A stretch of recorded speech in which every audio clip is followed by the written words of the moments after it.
across the Jewish world. Really, honestly, everybody saw him as the potential messianic figure. And Shabtai Tzvi was a young, charismatic Kabbalist who had followers and people who saw him as their leader.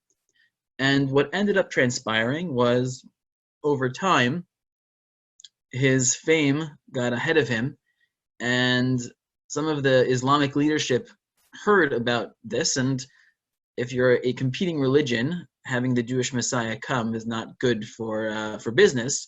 And so they kidnapped Shabtai Tzvi and forced him to convert to Islam. Shabtai Tzvi chooses to convert to Islam, and many of his followers are disillusioned at that moment, but there is a small population known as the Donma who actually continue to follow Shabtai Tzvi and convert to Islam. So Shabtai Tzvi created waves in the Jewish community, because what happened was, in the aftermath of Shabtai Tzvi, all these Jews who had been in exile and felt really bad about themselves all of a sudden had a backbone, and they thought Mashiach was there, and then it was all just, the rug was pulled out from under them. They thought they had it, and then, right, their hopes were dashed.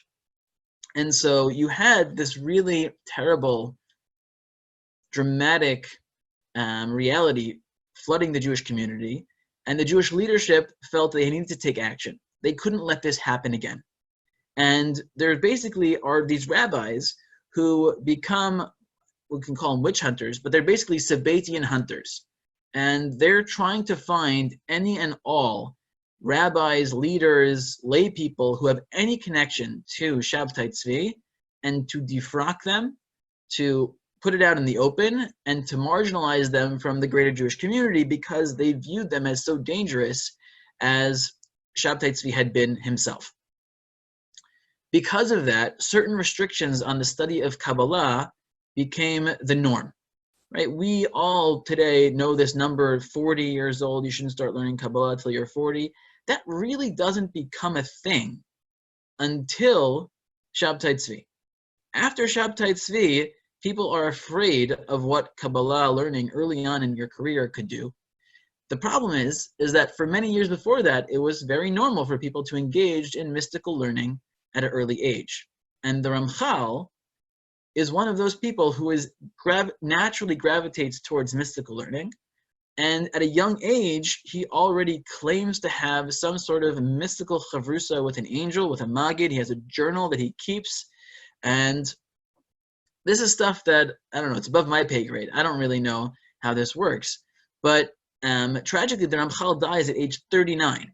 So if he had been restricted from learning Kabbalah till age 40, he never would have touched any Kabbalistic literature. Instead, the Ramchal chooses to do so under the radar until one of his students starts sending letters out about his Rabbi, and this certain Yekutiel, is the way he's quoted in the various letters, sends out these letters across the Jewish community about how amazing this young Kabbalist leader, charismatic leader is, and that starts to create problems for the Ramchal. Rabbis see this as a red flag, or multiple red flags, and a lot of them start ganging up, reaching out to the likes of Isaiah Bassan and some of the other friends of the Italian Jewish community, trying to make sure that they pump the brakes on the Ramchal's career. This is the environment that the Ramchal is working in. And because of this, in his lifetime, he was quite controversial, A, and he was not really very popular, B. He just wasn't such a massive figure at that period of time in his life because of all of this that he had to deal with. Now, enter the Mesilat Yesharim as a book, as a text. When you think about it, today, the concept of learning Musar, of learning basically texts that help you with your own self-advancement in terms of your midot and your personal development, you'll find it's hard to find people who will be against it. Right? Most people are going to encourage it. I mean, the self-help book in the secular community is probably one of the best-selling books that still exists to this day. And the concept of Musar, right, doesn't really start until the 19th century, maybe late 18th century. But Rabbi Yisrael Salanter is really who's known as the father of the Musar movement. And if you want to trace back to the Hasidic movement, because the Hasidic movement also spends a lot of time dealing with the development of the person and the connection, the dveikut between individual and God, the Hasidic community and the Hasidic genre does not start either until the Baal Shem Tov. So the Baal Shem Tov is maybe slightly earlier, maybe. We're not exactly sure when the Baal Shem Tov lived, but certainly the generations of Hasidut, where you have multiple followers and lots of writings, really has not started yet. It won't start to the late 1700s. Right? And again, the Ramchal is born 1707, and he lives for only 39 years. So he never sees the Hasidic movement come to fruition. So both of these two movements, who spend a lot of time working on character development, they both draw tremendously from works like the Mesilat Yesharim that predate them. Now, I'm not saying the Mesilat Yesharim is the first book on, right, self-help. We have Rishonim, right, like Rabbeinu Yonah, the cousin of the Ramban, working in Gerona. So he wrote his Shari Tshuva and other works like that, where you have people certainly talking about the perfection of your character. The Rambam in Mar Nevuchim deals with this. Another Rishon. These are hundreds of years, 500, 600 years before the Ramchal is at work. Nevertheless, there's a long break from the Rishonim until the Musar movement, and many historians see the work of Mesilat Yesharim as a forerunner, as a beginner, as a book that helps the development and the eventual acceptance of the learning of Musar as a form of learning. Now, it's important to think about what existed before Musar, before books that were dealing specifically with self-help. How was one supposed to learn these realities? Where were we supposed to get that from? So I would argue that there were two sources. The first is biblical stories, right? The stories of the Avot, many of the stories in the Bible itself, were meant to be the place where we got our dugma ishit, our personal role models that we would use to learn proper behavior. Secondly, mimetic learning, learning from your parents, learning from people in your community, learning from people around you, was the way that most people would learn how to be a mensch. And I think that it's important to note, as we start learning any Musar text, that in an ideal world, I think that those ways are probably still the most natural ways that we learn how to be the best people. Because when you take a text and try to develop yourself, it becomes very hard to translate that into real livable life. And that's going to be one of my major, I would say, questions that I have whenever I read a text like the Mesilat Yesharim is, how does it translate into real livable life? And it's a question that I want you all to struggle with and try and think through. Well, is that really going to work in my life? When you have someone living a life that you think is worth emulating, it's much easier to translate that from one person to another person, a lived life, a lived experience. And you can see some of the ramifications of how living such a life actually works. And so it's my one caveat: whenever you study a Musar text, you have to appreciate the challenge of going from a written text to an actual lived life. And the more and the better that we can find role models in our own lives, and role models from the Bible and beyond that can help us, guide us, be the best selves, is probably the best way for us to move our own personal growth. With all of that being said, though, it is important to have a baseline and to have a place to try to think about where and what we're working on in our lives. The growth mindset, the concept of just thinking about and actively working on how we can be better people and better Jews, is really a very valuable exercise. And so even if there will be places and moments in the Mesilat Yesharim and any Musar Sefer that you learn that doesn't seem to really jive with your own perspective in life, so take it with a grain of salt. But the fact that you've tuned in to try to think about how to better be a person or a Jew, I think is valuable in and of itself. I think we have enough time that we'll start the very beginning of the Ramchal's introduction. I made this note earlier for anybody who wants to follow along in the text itself, which might be helpful for many. The place to do so is Sefaria. So if you go to Sefaria and you type in Mesilat Yesharim, Messilat space Yesharim, Yesharim, then you will find basically the entire text of Mesilat Yesharim in both Hebrew and English. And if you click, you could actually go to it by chapter. And if you click on the introduction, so not chapter 1, but the introduction, you'll find the Ramchal himself introduces the book of Mesilat Yesharim in the following way. I'm going to give you about a minute to find it, and then we'll jump right in. If anyone has any problems, you can unmute yourself and ask, and I can try and guide you.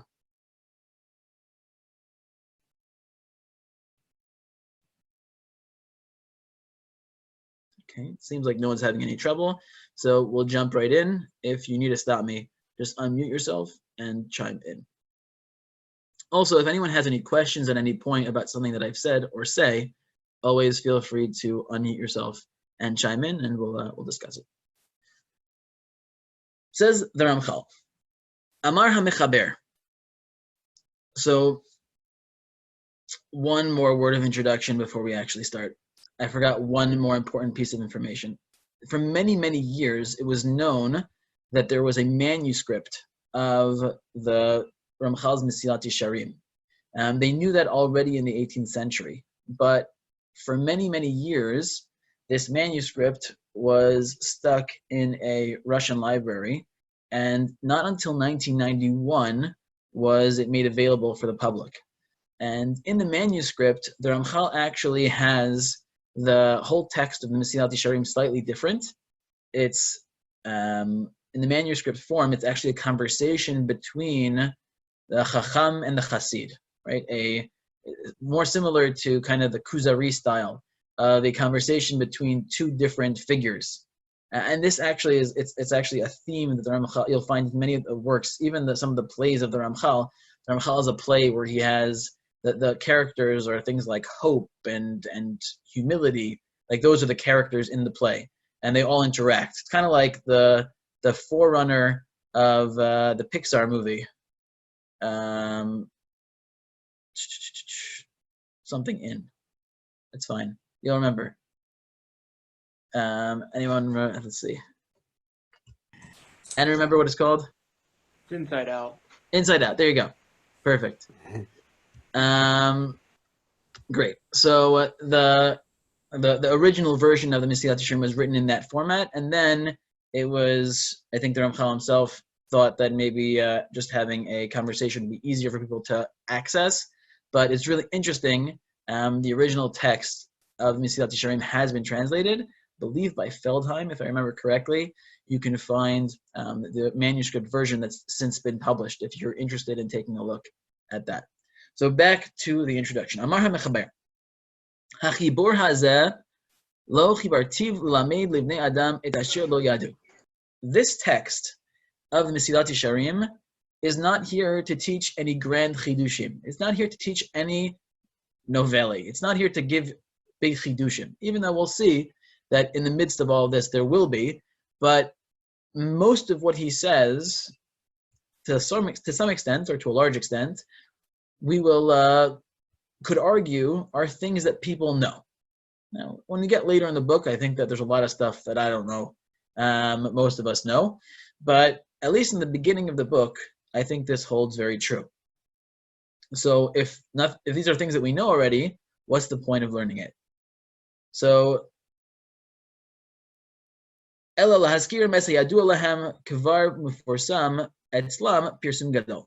what's the goal? The goal here is to remind people, because life is busy. And as we get older, we get more cynical. And we forget, and sometimes purposefully push back some of these more idealistic ideas because, do I really need to do that? Life is so busy. Life is so hard. Is it really worth putting all the effort and time into becoming a more patient person? What is it really going to get me? Is it going to get me my bottom line better? Maybe it will, maybe it won't, but is it worth all of that commitment or anything else? The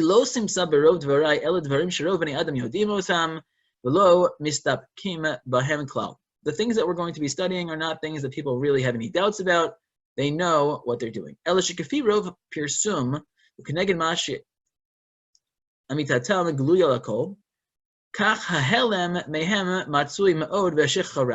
Even though these things are known to people, the problem is that we forget.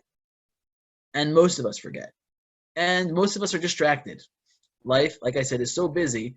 It's so easy to not be able to control ourselves in this way.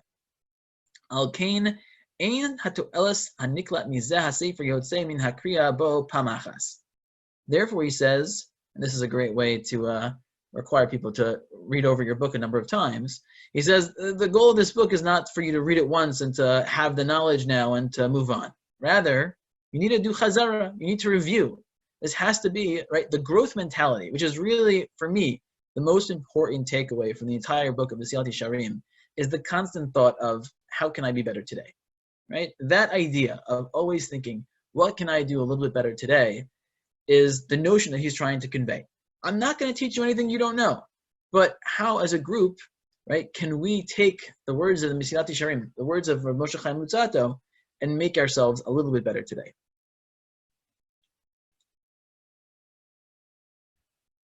Right?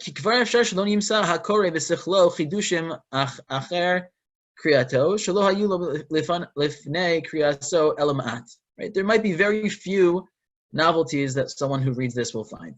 What you're going to gain from this text is when you review it and you dwell over some aspects of it. Because then it will be easier for you to reference and to remember these things when your life gets busy, when you have all these things on your head, when all of a sudden, right, being able to take the breath and to have the patience is more difficult. If you've taken the time to get yourself into that mindset, I need to be patient, I need to be patient. I've thought about how to become more patient, or again, whatever midah you're particularly working on. Then when stuff goes down, when everything seems to be falling apart, which are normally the times where we lose it, where we don't have control, if you've worked on it, kind of like muscle memory, then your brain will automatically revert to those things that you've worked on. And the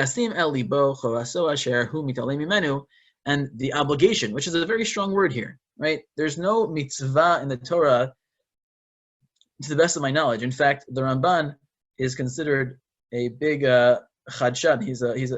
He actually has a big novelty, in that he has a number of different mitzvot that he counts in the 613 mitzvot, which are these umbrella mitzvot that are things like kiddushim to you. You should be holy. And he says that means that you shouldn't, right, overindulge in things that are mutar. Or Ba'asisa yashar v'atov, that you should do that which is proper and good. So he talks about ethics in business and how there's an overarching command.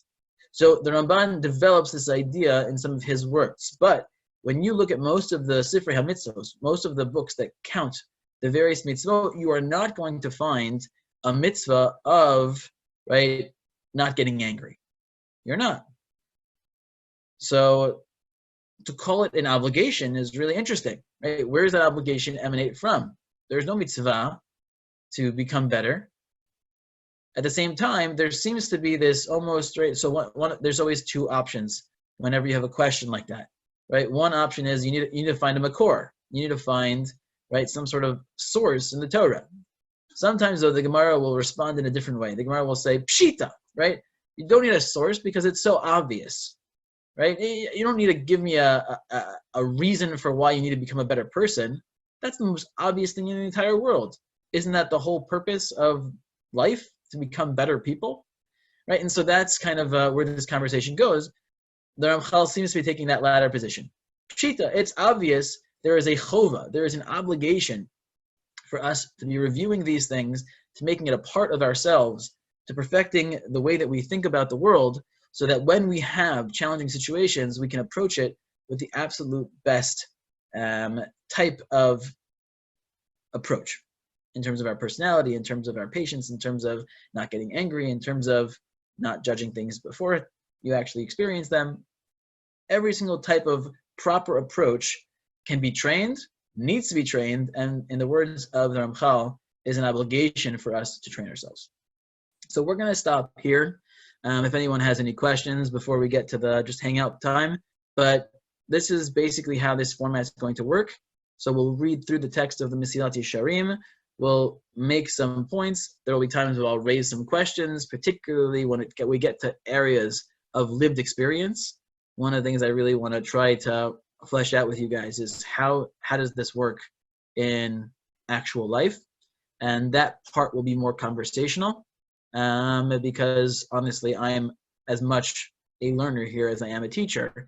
And whenever you have a text like this, it's really important for everybody to be engaging as on equal footing. So even though I'm muting you all today, hopefully over the course of our time learning this together, right, we'll have more of a conversation style around lived experience and how we translate some of the ideas of the Ramchal into the world at large.